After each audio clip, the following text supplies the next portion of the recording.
What do you picture when you hear the shortest war in history? Maybe a quick skirmish, a little border dispute? Well, think again.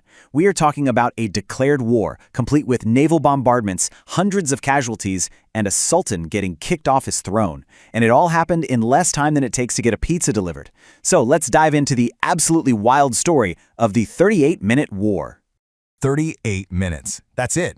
According to Guinness World Records, that is the official length of the shortest war ever recorded. From the very first shot to the final surrender, it was over almost as soon as it started. The name of this blink-and-you'll-miss-it conflict? The Anglo-Zanzibar War. It all went down on August 27, 1896. A swift, incredibly brutal clash between what was then the world's biggest superpower and a small island sultanate just off the coast of East Africa. And just look at this. I mean, wow. This is what was left of the Sultan's beautiful palace. This is the result of only 38 minutes of fighting. It really makes you ask two huge questions. How could a war that short cause so much destruction? And maybe more importantly, why did it even have to happen at all? Okay, so let's get into it. Let's break down the chain of events that led to this tiny but wow, incredibly impactful moment in history. And it all kicks off with a sudden death and a very bold power grab. You know, every war has what's called a casus belli. That's the just cause, the one event that's used to justify everything that comes next. For the British Empire, that moment came on a Tuesday morning, August 25th, 1896. So picture this. At 11:40 a.m., the Sultan of Zanzibar, who happened to be very pro-British, just dies. Suddenly. Some people whispered it was poison. And almost instantly, his nephew, a guy named Khalid bin Barghash, makes his move. He storms the palace, barricades himself inside, and by nightfall, he's got almost 3,000 men ready to defend his claim to the throne. Now, this wasn't just some internal family squabble. Oh no. What Khalid did was a direct challenge to the authority of the British Empire. It was a flagrant violation of a treaty that their entire relationship was built on. And here it is. This is the core of the whole problem. A treaty from 1890 was crystal clear. Any new sultan needed to get the okay from the British consul. Period. So by seizing the palace, Khalid wasn't just claiming a throne, he was basically ripping that treaty up in front of the whole world. So the lines were drawn pretty clearly, right? On one side, you have Hamad bin Thuwaini, the guy the British wanted, someone they knew would play ball. And on the other side, you've got Khalid bin Barghash, the guy who just ignored them completely and was now essentially daring them to do something about it. So you might be wondering, why did the British care so much about who was in charge of this one little island? Well, the answer is all about Zanzibar's prime real estate in the grand global game of empire. Just take a look at this map. Zanzibar was a critical piece on the huge chessboard of the scramble for Africa. It's sitting right there between British and German territories, which made it a super important hub for trade and for naval power. For Britain, losing control here meant losing a major strategic advantage to their biggest rival, Germany. Britain's goals here were pretty simple, really. Keep things stable, control the trade routes, and make sure a friendly face was always on the throne.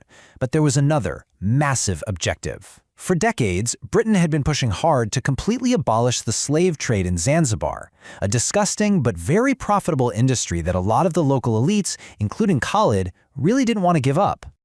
Okay, so talks went nowhere. Khalid absolutely refused to back down. For the British, that left only one option on the table. They started moving their warships into the harbor.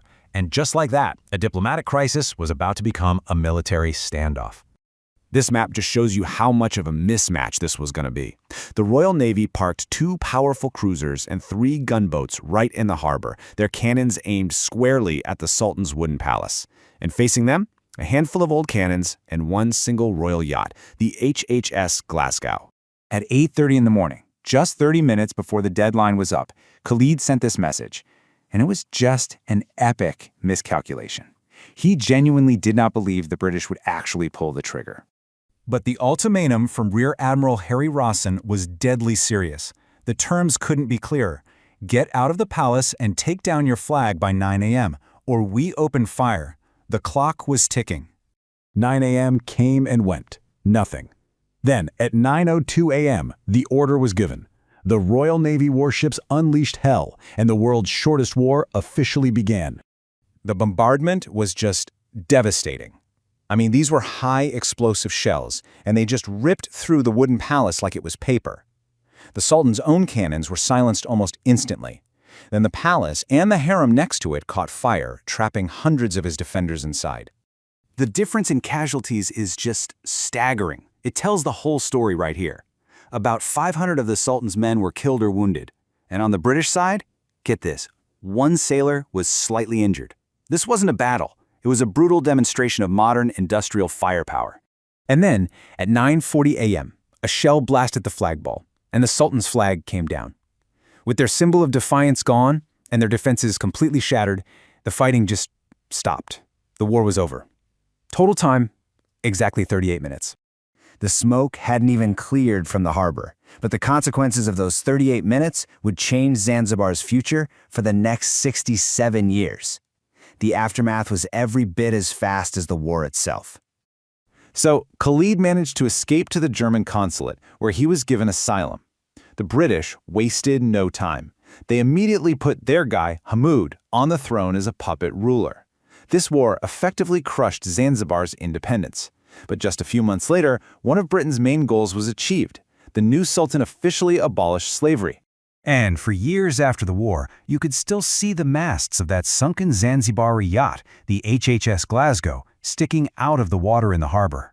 A constant, visible reminder of a nation's lost sovereignty and the price of defying a global superpower.